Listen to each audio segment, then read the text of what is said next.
अस्सलाम वालेकुम। तो हमारा आज का टॉपिक है which is third topic of the science of biology, branches and सब फील्ड्स ऑफ बायोलॉजी।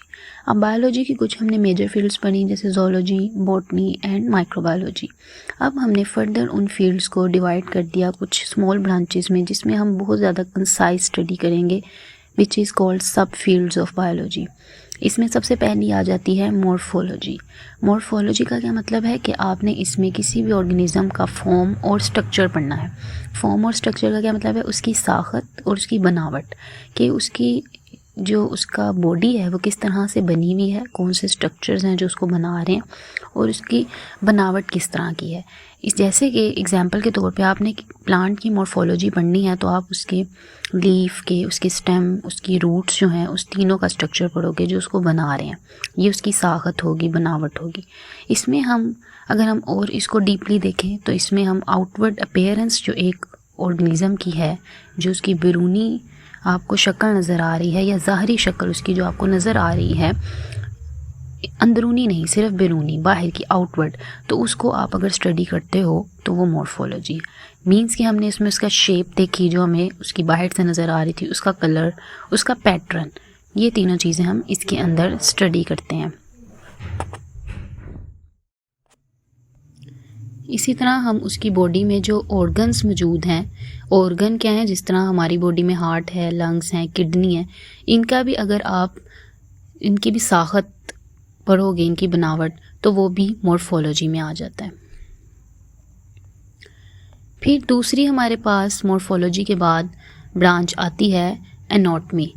एनाटॉमी में हम क्या पढ़ते हैं, अंदरूनी जिस्मानी बनावट, जैसे इंटरनल फिजिकल स्ट्रक्चर कहते हैं, कि उसके अंदर जो स्ट्रक्चर्स हैं जो उसको बना रहे हैं, जिसको काम करने के काबिल बना रहे हैं, उनको पढ़ना। और इसमें खासकर जो है पार्टिकुलरली हम इसमें ह्यूमंस के बारे में पढ़ते हैं कि इंसान के जो अंदर की जो बनावट है उसको पढ़ते हैं। एप्लीकेशंस मतलब इसके इस्तेमालात, अगर आप एनाटॉमी पढ़ लेते हो तो उसके बाद आप डिज़ीज़ डायग्नोसिस में हेल्प करती है, हमें बीमारी का पता लग जाता है, क्योंकि आपने अंदर उसकी जब सारा स्ट्रक्चर पढ़ लिया है तो आपको मालूम हो जाएगा कि इसे कहाँ मसला है, तो बीमारी का पता लगता है। फिर आप एनाटॉमी पढ़ने के बाद कोई मेडिकल डिवाइस भी बना सकते हो, कोई आला भी बना सकते हो, आप कोई मेडिकल डिवाइस भी डेवलप कर सकते हो, कोई आलात ऐसे जो आपको मेडिकल की फील्ड में हेल्प करें। जैसे कि एग्जांपल के तौर पे जो ब्लड प्रेशर को मॉनिटर करने के लिए आला होता है, आप सब ने देखा होगा, वो भी तभी बना जब किसी ने अंदर की सारी उसकी बनावट पढ़ी। देन आप अपनी लाइफ की जो क्वालिटी है उसको इम्प्रूव कर सकते हो, बेहतर बना सकते हो, कि आप जो है वो इस तरह की चीज़ें बनाओगे कि वो आपकी लाइफ के लिए बेहतर होंगी। कि लाइफ में मुख्तलिफ़ किस्म की प्रॉब्लम्स आती हैं, बीमारियां आती हैं, तो आप जब बीमारी का पता लग जाएगा, आपके पास ऐसे आलात मौजूद होंगे, तो इससे आपकी लाइफ क्या होगी, बेटर साइड पे चली जाएगी।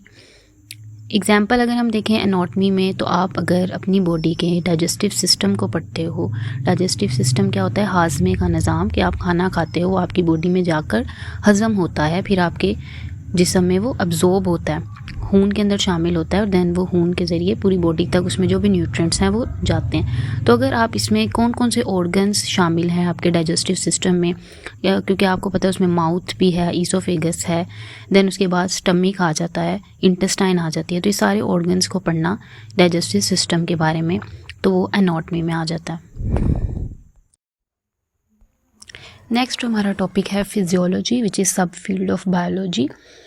ये थर्ड सब फील्ड है। इसमें हम जो हमारी बॉडी में मुख्तलिफ पार्ट्स मौजूद हैं उनकी फंक्शनिंग पढ़ते हैं कि वो क्या काम कर रहे हैं। जिस तरह अगर हम हार्ट देखें तो वो ब्लड को पंप करता है और पूरी बॉडी में भेजता है, लेकिन आपको भी पता है कि ये इतना ज़्यादा आसान काम नहीं है, उसको भी कोई कंट्रोल करने वाला है, और वो जो है ये काम मुख्तलिफ पार्ट्स के थ्रू कर रहा है, तो वो सारा कुछ पढ़ना। जैसे कि अगर हम ब्लड सर्कुलेटरी सिस्टम की बात करें, जिस तरह हमने पीछे डाइजेस्टिव सिस्टम पढ़ा है, तो इस तरह सर्कुलेटरी सिस्टम भी होता है जिसके थ्रू ब्लड पूरी बॉडी तक जाता है, और ब्लड के अंदर जो वाइटल सब्सटेंसेस होते हैं, वाइटल मतलब ज़रूरी या इम्पोर्टेंट जो सब्सटेंसेस होते हैं, वो पूरी बॉडी तक जाते हैं। वो कैसे, कि आपने जो फूड खाया, खाना खाया, उसमें न्यूट्रिएंट्स थे, वो न्यूट्रिएंट्स आपके डाइजेस्ट होने के बाद ब्लड में शामिल हो गए, ब्लड के बाद दैन वो पूरी बॉडी तक जाएंगे। तो वो ब्लड जो है पूरी बॉडी तक खुद ब खुद नहीं जा सकता, तो उस ब्लड को हार्ट पंप करेगा और पूरी बॉडी तक भेजेगा। तो ये हार्ट का काम पढ़ना, और ये अगर आप इस पे देखेंगे तो बुक्स होती हैं, तो आप हार्ट के ऊपर पूरा जो उसका फंक्शन है वो पढ़ते हो कि वो किस तरह ये काम कर रहा है। तो ये सब आ जाता है फिजियोलॉजी में। इसी तरह मुख्तलिफ ऑर्गन है आपकी बॉडी में, मुख्तलिफ काम करते हैं और उनके काम करने का जो सिस्टम है वो सारा आप पढ़ते हो तो वो फिजियोलॉजी में आ जाता है।